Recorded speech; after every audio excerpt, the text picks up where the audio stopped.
విశాఖలో వెలుగు చూసిన గోమాంసం నిల్వ అక్రమ రవాణా కేసు రాజకీయంగా ప్రకంపనలు సృష్టిస్తోంది. తొలుత బాపట్ల ఎమ్మెల్యే అనుచరుడిపై ఆరోపణలు రావడంతో కూటమి ప్రభుత్వంపై వైసీపీ విమర్శలు ఆరోపణలు చేసింది. అయితే విచారణ జరిపే కొద్దీ సంచలన విషయాలు వెలుగు చూస్తున్నాయి. విశాఖ నుంచి తణుకు, అక్కడి నుంచి యూపీ మూలాలు బయటపడుతున్నాయి. ఈ కేసులో ఇప్పటికే ప్రధాన నిందితుడిని అరెస్ట్ చేసిన డీఆర్ఐ అధికారులు విచారణను మరింత వేగవంతం చేశారు.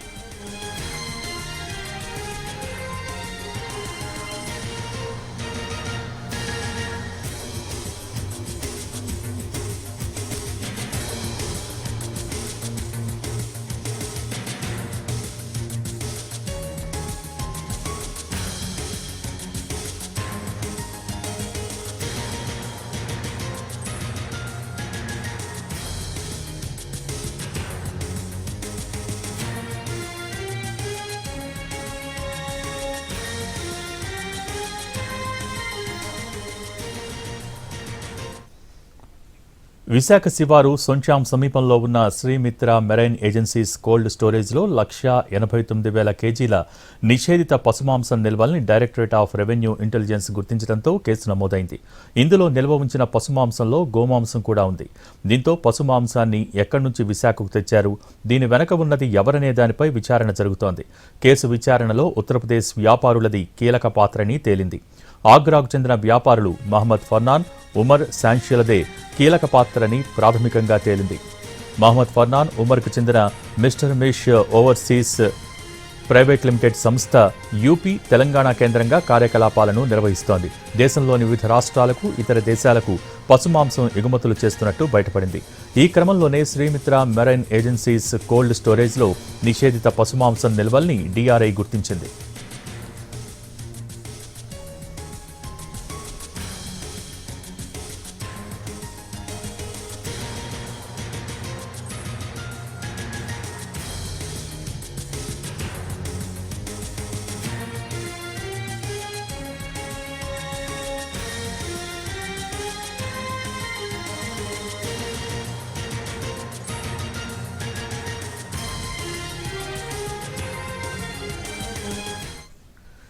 డీఆర్ఐ సమాచారం ఆధారంగా విజిలెన్స్, పశుసంవర్ధక అధికారులు శాంపిల్ సేకరించి హైదరాబాద్ ఫోరెన్సిక్ ల్యాబ్కు పంపించారు. అక్టోబర్ 3వ తేదీన నమూనాలు సేకరించి పంపిస్తే నెల రోజుల తర్వాత నివేదిక అందింది. గేదె, ఎద్దు మాంసంతో పాటు నిషేధిత గోవు మాంసం ఉన్నట్టు తేలింది.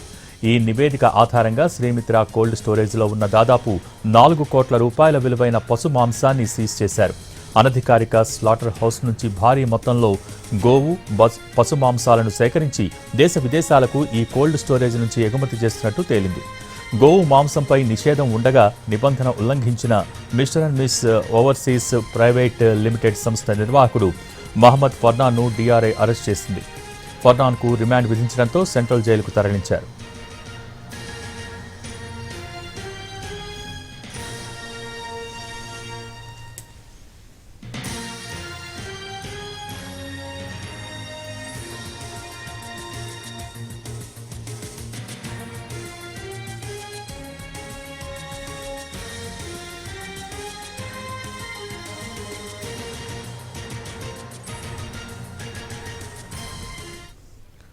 సీజ్ చేసిన పశుమాంసం 1,89,000 టన్నులు. ఇంత పశువధ ఎక్కడ జరిగింది, ఎక్కడి నుంచి ఇక్కడికి తీసుకొచ్చి ప్రాసెస్ చేశారు? స్లాటర్ హౌస్లు అనుమతి పొందినవా, అనధికారికంగా నడుస్తున్నాయా? యూపీ వ్యాపారులకు లోకల్గా సహకరిస్తోంది ఎవరు? ఇలా అన్ని అంశాలపై విచారణ కొనసాగుతోంది. మహమ్మద్ ఫర్నాన్ను పీటీ వారెంట్ మీద అదుపులోకి తీసుకుని విచారణ జరిపేందుకు చర్యలు మొదలయ్యాయి. అదే జరిగితే ఈ నెట్వర్క్ ఛేదించడం ఈజీ అవుతుందనే అంచనాలు కూడా ఉన్నాయి.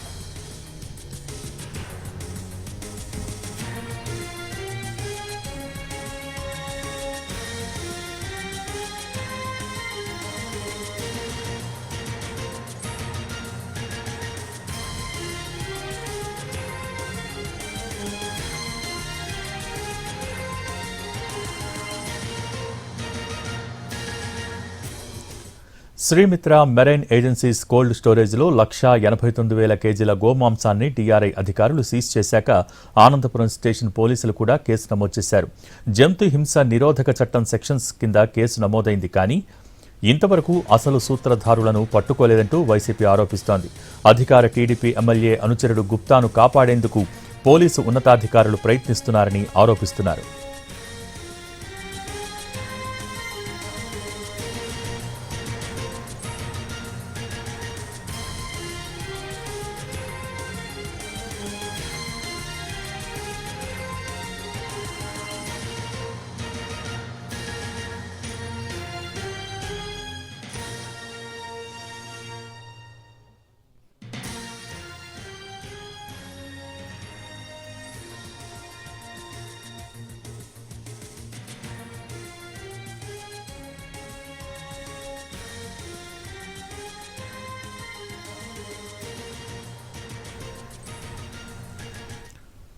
తనపై వస్తున్న ఆరోపణల్ని ఖండించారు సుబ్రహ్మణ్య గుప్తా.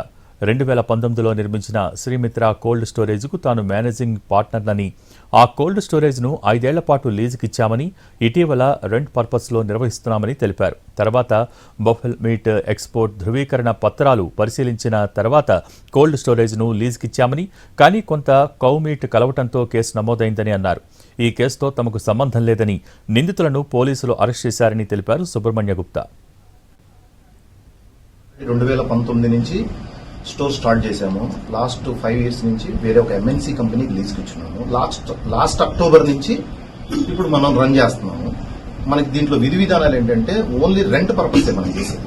వైజాగ్ లో మీకు ఎవరైతే ఉన్నారో వీళ్ళు దీంట్లో బఫెల్లో మీట్ లో కౌ మీట్ జరిగిందని వాళ్ళకి ఇన్ఫర్మేషన్ డిఆర్ఐ వాళ్ళకి వచ్చింది. డిఆర్ఐ వాళ్ళు వెంటనే వాళ్ళ ఇన్స్పెక్షన్ టీమ్ విత్ ప్రొటెక్షన్ తో వచ్చారు. వాళ్ళు శాంపిల్స్ తీసుకెళ్లారు. ఆ ఫోరెన్సిక్ రిపోర్ట్ లో cow meet, buffalo meet, aux meet 3 కలిసి ఉన్నాయి. సో ఆ రిపోర్ట్ ప్రకారం 3 ఉన్నాయి. బట్ మొత్తం 1,89,000 కేజీలు అదంతా మాకు సంబంధించిన మ్యాటర్ కాదండి. అది మేము వాళ్ళు రెంట్కి కావాలన్నారు, మేము రెంట్కి ఇచ్చాం.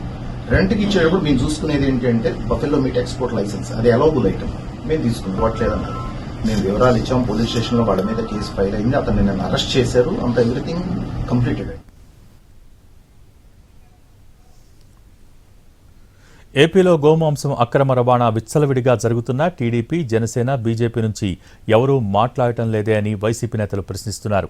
హోంమంత్రికి సంబంధించిన వ్యక్తులు గోమాంసాన్ని రవాణా చేస్తున్నా పట్టించుకోవటం లేదని ఆరోపించారు మాజీ మంత్రి అంబటి రాంబాబు. సనాతన ధర్మం గురించి దక్షిణ భారతదేశం మొత్తం ప్రచారం చేస్తున్న పవన్ కళ్యాణ్ కూడా ఈ విషయం గురించి మాట్లాడకపోవడం ఏంటని ప్రశ్నించారు. పట్టుకున్నారు.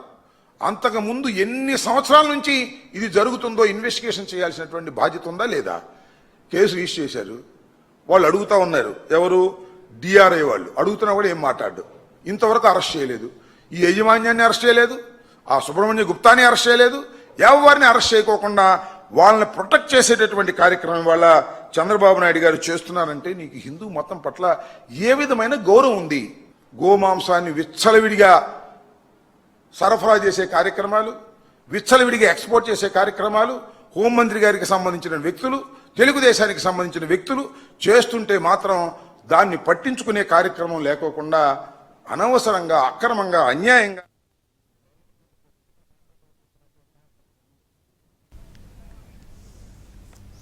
తనపై వస్తున్న ఆరోపణల్ని ఖండించారు సుబ్రహ్మణ్య గుప్తా. 2019లో నిర్మించిన శ్రీమిత్ర కోల్డ్ స్టోరేజ్కు తాను మేనేజింగ్ పార్ట్నర్నని, ఆ కోల్డ్ స్టోరేజ్ను 5 ఏళ్ల పాటు లీజుకిచ్చామని, ఇటీవల రెంట్ పర్పస్లో నిర్వహిస్తున్నామని తెలిపారు. ఇక దీనికి సంబంధించి more update Ravichandra, over to you. భోగి పశుమాంసం కేసులో దర్యాప్తు కోసం ఇప్పుడు పోలీసులు రంగంలోకి దిగారు. ఇప్పటికే డిఆర్ఐ ఈ కేసును ఛేదించి స్థానిక పోలీసులకు అప్పగించే ప్రయత్నం చేసింది. అయితే ఈ కేసులో ఇప్పటికే యూపీకి చెందిన 2 నిందితులుగా గుర్తించారు. ఎక్కడి నుంచి పశుమాంసం తీసుకొస్తున్నారు, ప్రధానంగా స్లాటర్ హౌస్లు ఎక్కడ నిర్వహిస్తున్నారు అనేది ఇప్పుడు కీలకంగా మారింది. డిప్యూటీ సీఎం పవన్ కళ్యాణ్ కూడా విశాఖ సిటీ పోలీస్ కమిషనర్ను ఇదే అంశానికి సంబంధించి కేసు దర్యాప్తు జరుగుతున్న తీరును ఆయన అడిగిన నేపథ్యంలో అటు భారతీయ జనతా పార్టీ కూడా స్పందించింది.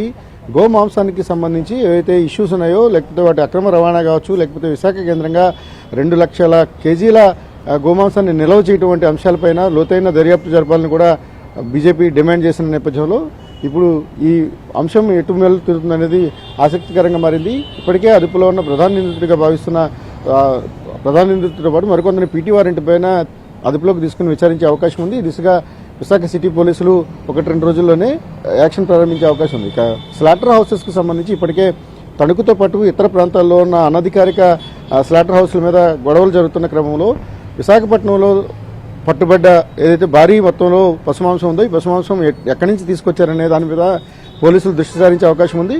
మొత్తం అక్టోబర్ నుంచి అంటే ఏదైతే ఈ ఏడాది అక్టోబర్ వరకు దాదాపు 68 సార్లు శ్రీమిత్ర కోల్డ్ స్టోరేజ్కు వాహనాల ద్వారా ఈ పశుమాంసాన్ని తరలించినట్టుగా ఇప్పటికే నిర్ధారణ అయింది. ఎక్కడెక్కడి నుంచి ఏ ప్రాంతాల నుంచి మొత్తం పశుమాంసాన్ని తీసుకొచ్చారనే దాని మీద పోలీసులు విచారణ చేయబోతున్నారు. ఓవరాల్గా ఇప్పటికే ఒక డాక్యుమెంట్ను కూడా పోలీసులు సంసిద్ధం చేసుకున్నారు. ప్రధాన నిందితులతో పాటు వారికి సహకరించిన వారు లేకపోతే ఇతర దేశాలకు ఎగుమతి చేయడానికి వెనుకొని నడిపిస్తున్న వారికి సంబంధించిన ఆధారాలను పోలీసులు సేకరించే ప్రయత్నంలో ఉంది. మొత్తంగా పీటీ వారెంట్ ద్వారా ప్రధాన నిందితుడిని అదుపులోకి తీసుకుని విచారిస్తే మరింత సమాచారం తెలుస్తుందని కూడా పోలీసు వర్గాలు భావిస్తున్నాయి. విశాఖలో వెలుగు చూసిన పశుమాంసంతో ఏలూరు జిల్లా తణుకుకు లింకులు ఉన్నాయా? తణుకు మండలం తేతలిలోని లేహం ఫుడ్ ప్రొడక్ట్స్ ఫ్యాక్టరీ నుంచి పశుమాంసం ఎగుమతి అవుతోందా అంటే అవుననే ఆరోపణలు వినిపిస్తున్నాయి. ఈ ఫ్యాక్టరీలో బతుకున్న గేదెలతో పాటు ఆవులను కోసి వాటి మాంసాన్ని విదేశాలకు ఎగుమతులు చేస్తున్నారంటూ స్థానికులు ఆరోపిస్తున్నారు. ఏడాది క్రితం ఈ ఫ్యాక్టరీలో పశుమాంసం ప్యాకింగ్ పనులు ప్రారంభించారు. పశువుల వ్యర్థాలు, వాటిని శుద్ధి చేసేందుకు ఉపయోగించే కెమికల్స్, ఫ్యాక్టరీ నుంచి వెలువడే దుర్గంధంతో చుట్టుపక్కల ఉన్న గ్రామాల ప్రజలు అల్లాడిపోతున్నారు. రాత్రిపూట పశువుల్ని తరలించి ఈ ఫ్యాక్టరీలో వధిస్తున్నారని, మాంసం విదేశాలకు ఎగుమతి చేస్తున్నారనే ఆరోపణలు ఉన్నాయి. పశువధకు సంబంధించి ఈ ఫ్యాక్టరీకి అనుమతులు లేకపోయినా యథేచ్ఛగా నడుస్తున్నాయని ఈ ఫ్యాక్టరీని అధికారులెవరూ పట్టించుకోవటం లేదంటూ మరోసారి ఆందోళనలు చేసేందుకు సిద్ధపడుతున్నారు స్థానికులు.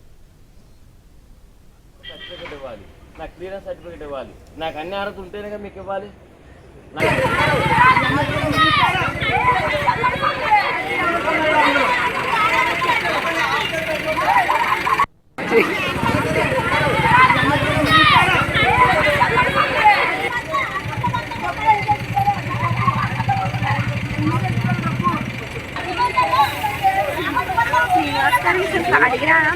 అది మేమన్నా నేనేమంటే పర్మిషన్ లేవు.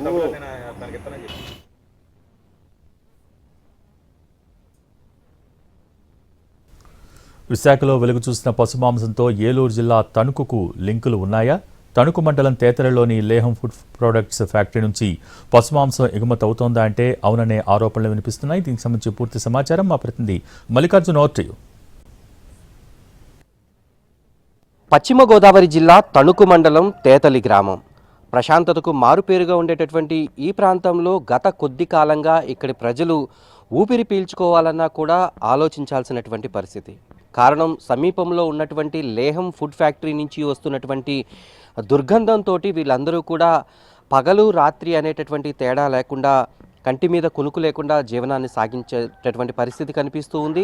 ఈ ఫ్యాక్టరీ నుంచి వచ్చేటటువంటి కలుషితం కారణంగా, ఇక్కడి నుంచి వచ్చేటటువంటి దుర్గంధం కారణంగా ఈ ప్రాంతంలో ప్రజలందరూ కూడా తీవ్ర ఇబ్బందులు పడుతూ ఉన్నారు. గ్రామస్తులతో మనం మాట్లాడించేటటువంటి ప్రయత్నం చేద్దాం. స్వామి, చెప్పండి, ఎప్పటి నుంచి ఈ సమస్య ఉంది? ఇప్పుడు మీరు ప్రస్తుతం ఎదుర్కొంటున్నటువంటి ఇబ్బంది? ఒక సంవత్సరం నుంచి పడుతున్నామండి. ఎవరి దగ్గరికి వెళ్ళినా ఏం స్పందించట్లేదు. పిల్లలతో మేము ఉంటున్నాం ఇక్కడ. ఎక్కడి నుంచి వచ్చి చిన్న చిన్న ఇల్లు కట్టుకున్నాం. దానికి అసలు ఏ రకమైన కట్టుకున్నాం, ఎలా కష్టపడ్డాం మాకు మాత్రం తెలుసు.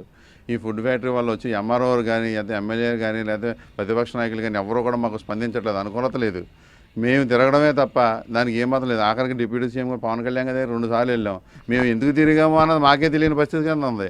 అటు తిరిగి ఇటు తిరిగి పోలీసు వాళ్ళందరూ కలిసి తిరిగి మా మీద కేసులు పెట్టారు, లోకల్ మనుషులను పట్టుకుని.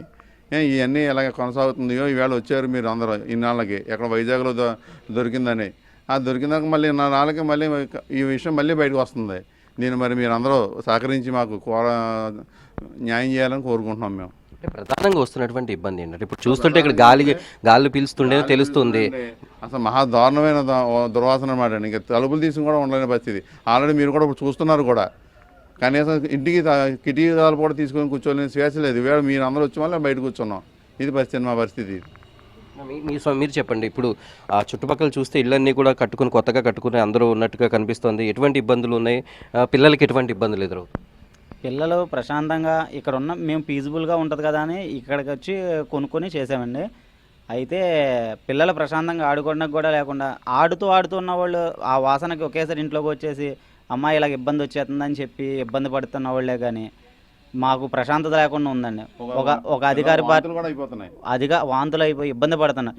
ఒక అధికార పార్టీ దగ్గరికి వెళ్ళాం, ప్రతిపక్ష పార్టీ వాళ్ళ దగ్గరికి వెళ్ళి ఎవరి దగ్గరికి వెళ్ళినా వాళ్ళు ఇచ్చారు పర్మిషన్ అని ఒకళ్ళు, వీళ్ళు ఇచ్చారు పర్మిషన్ అని ఒకళ్ళు, వాళ్ళ మీద వాళ్ళు వేసుకుంటున్నారే కానీ మా సమస్య పరిష్కరిస్తాం మేము ఉన్నాం అని భరోసా ఇచ్చేవాళ్ళు ఒక్కళ్ళు లేరండి.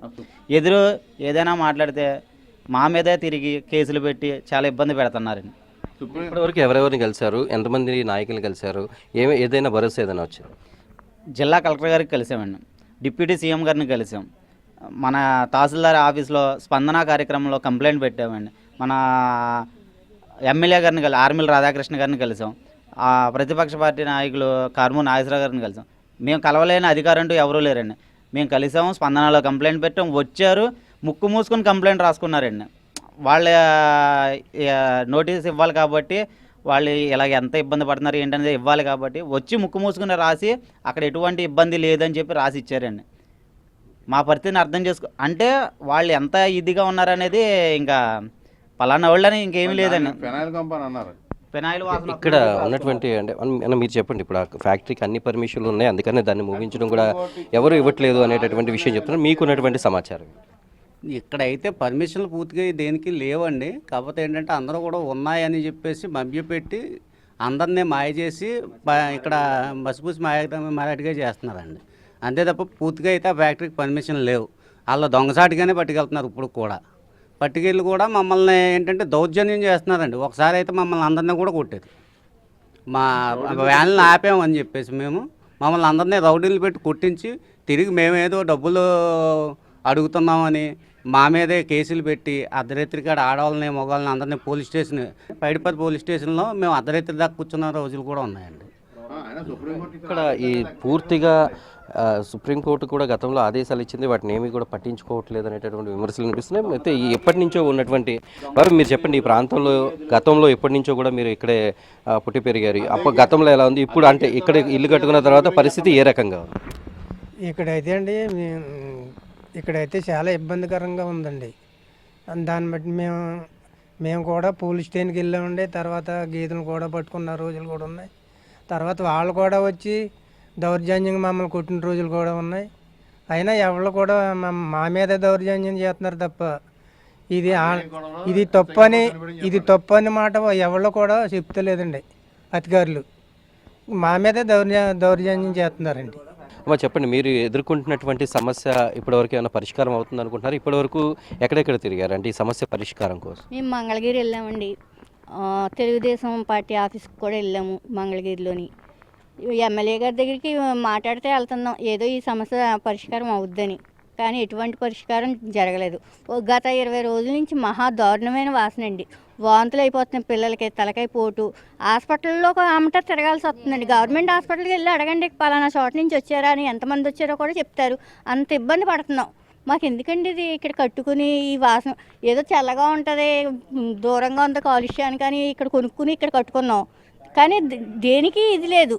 ఈ వాసన భరించలేకపోతున్నామండి. పిల్లలు కూడా ఆడుకునే పిల్లలు కూడా ఆడుకోకుండా ఇంట్లో తలుపులు వేసుకుని కూర్చోవలసి వస్తుందండి. ఎంతమంది దగ్గరికి వెళ్ళినా ఎటువంటి పరిష్కారం రాలేదు. మేము పవన్ కళ్యాణ్ గారి దగ్గరికి కూడా 2 సార్లు కలిసాం. లేహం ఫుడ్ ఫ్యాక్టరీలో పశువధను అడ్డుకోవాలని, ఆ ఫ్యాక్టరీని మూసివేయాలని స్థానికులు ఎన్నిసార్లు ఫిర్యాదు చేసినా ప్రభుత్వం పట్టించుకోవట్లేదని ఆరోపించారు మాజీ మంత్రి కారుమూరి నాగేశ్వరరావు. లేహం ఫుడ్ ఫ్యాక్టరీలో పశువధకు ఎన్ని ఒత్తిళ్లు వైసీపీ హయాంలో అనుమతి ఇవ్వలేదని, సనాతన ధర్మం కాపాడుతామంటున్న కూటమి నేతలు అధికారంలోకి రాగానే ఫ్యాక్టరీ తెరుచుకుందని ఆరోపించారు. ఈ ఫ్యాక్టరీతో స్థానికంగా ఆవులు, గేదెల చోరీలు ఎక్కువైపోయాయని చెప్తున్న కారుమూరి నాగేశ్వరరావుతో మా ప్రతినిధి మల్లికార్జున్ ఫేస్ టు ఫేస్ ఇప్పుడు చూద్దాం.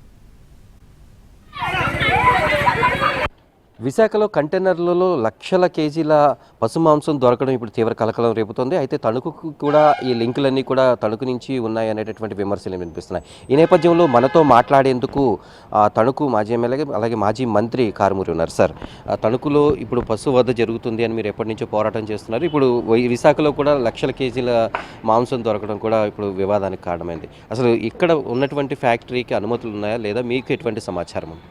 మేము పోరాటం చేసినప్పుడు అనుమతులు లేకుండా, పంచాయతీ పర్మిషన్ లేకుండా ఇష్టానుసారంగా నడిపారు. గతంలో నేను అధికారంలో ఉన్నప్పుడు అన్ని పర్మిషన్స్ ఉన్నా కానీ దాన్ని ఇమ్మీడియట్లీ అందరూ ప్రజలు, గో సంరక్షకులు వాళ్ళందరూ ఆధ్వర్యంలో అది ఆపేయటం జరిగింది, తాళం వేసేయటం జరిగింది. తర్వాత ఎన్ని రకాల ఒత్తిళ్ళు, ఎన్ని రకాల రికమెండేషన్ ఎంతమంది చెప్పినా ఎట్టి పరిస్థితుల్లోనూ అది ఓపెన్ చేసేది లేదని చెప్పాను. వాళ్ళు నాకు చాలా కూడా ఆఫర్ చేశారు. నా పీకన్నా తెగాలకన్నా అక్కడ ఆవు కంఠం తెక్కకూడదని చెప్పాను నేను. అలాగే దాన్ని ఆపుకుంటూ వచ్చాం. ఏదైతే కూటమి ప్రభుత్వం సనాతన ధర్మం, మరి ఏదైతే హిందూ గో సంరక్షత అనే ఈ కూటమి ఈ చంద్రబాబు నాయుడు పాలనలో వాళ్ళు వచ్చిన వెంటనే దాన్ని తెరుచుకుని ఇష్టానుసారంగా ఆవుల్ని గేదెల్ని కోయటమని చెప్తా ఉన్నాను నేను. పోరాడుతున్నాం. చాలామంది వచ్చారు, వాళ్ళందరినీ భయభ్రాంతులు చేసి వాళ్ళు ఇక్కడి నుంచి కొంతమంది వెళ్ళిపోయేలా కూడా చేశారు గో సంరక్షణని.